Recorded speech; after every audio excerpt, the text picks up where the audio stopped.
പ്രിയമുള്ളവരെ, ഇന്നേ ദിവസം ദൈവം നമ്മുടെ മുൻപിലേക്ക് തന്നിരിക്കുന്ന വചനം യാക്കോബ് ശ്ലീഹായുടെ 5-ാം അധ്യായം 7-ാം വാക്യമാണ്. ഈ ഒരു വാക്യം നാം നോക്കുമ്പോൾ നമുക്ക് കാണാൻ സാധിക്കുന്നത് ദൈവം നമുക്ക് തരുന്ന വലിയൊരു വാഗ്ദാനമാണ്. അവൻ പറയുകയാണ്, ഞാൻ നിങ്ങളുടെ ഇടയിലേക്ക് വരും, തീർച്ചയായിട്ടും ഞാൻ നിങ്ങളുടെ ഇടയിലേക്ക് വരും, പക്ഷേ അതിനൊരു സമയമുണ്ട്. അതുകൊണ്ടാണ് അവൻ പറയുന്നത്, എൻ്റെ ആഗമനം വരെ നിങ്ങൾ ക്ഷമയോടെ കാത്തിരിക്കുക.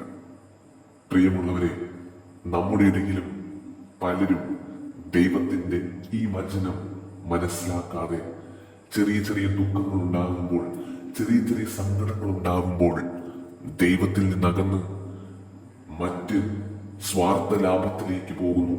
ചെറിയ ചെറിയ സങ്കടങ്ങൾ ഉണ്ടാകുമ്പോൾ തളരാതെ ദൈവത്തിൽ കൂടുതൽ ആശ്രയിക്കുക, ദൈവവചനങ്ങൾ കേൾക്കുക, അത് വായിക്കുക, അത് ഹൃദയത്തിൽ സംവഹിക്കുക. ദൈവം നമ്മുടെ ഇടയിലേക്ക് പെട്ടെന്ന് വരാത്തത് ഒരിക്കലും നിന്നെ കാണാത്തത് കൊണ്ടോ, നീ പാവപ്പെട്ടവനാണെന്നോ, നിനക്ക് കഴിവില്ലാത്തവനാണെന്നോ ഒന്നും നോക്കിയല്ല. മറിച്ച് നിന്റെ കഴിവിനെ വളർത്താനും നിന്നെ എല്ലാവരിലും ഉന്നതനാക്കാനും ഉള്ള വലിയൊരു പദ്ധതി അവന്റെ മനസ്സിലുള്ളത് കൊണ്ടാണ്. നിന്റെ ഉന്നമനമാണ് അവന്റെ ലക്ഷ്യം. അതുകൊണ്ട് ഈ വചനം ഹൃദയത്തിൽ സംവഹിച്ച് നമുക്ക് മുന്നേറാം. ദൈവം നിങ്ങളെല്ലാവരെയും സമൃദ്ധമായിട്ട് അനുഗ്രഹിക്കട്ടെ എന്ന് ആശംസിക്കുന്നു. അതുപോലെ തന്നെ ഇന്നേ ദിവസം ചെറിയൊരു ആക്ടിവിറ്റി തരികയാണ്.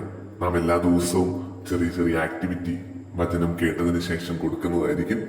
ഇന്നത്തെ ആക്ടിവിറ്റി വളരെ ലളിതമായ ഒരു ആക്ടിവിറ്റിയാണ്. ഈശോയുടെ മുൻപിൽ മുട്ടിന്മേലായിരുന്ന് 3 നന്മ നിറഞ്ഞ മറിയമേ ചൊല്ലി സമർപ്പിക്കാം.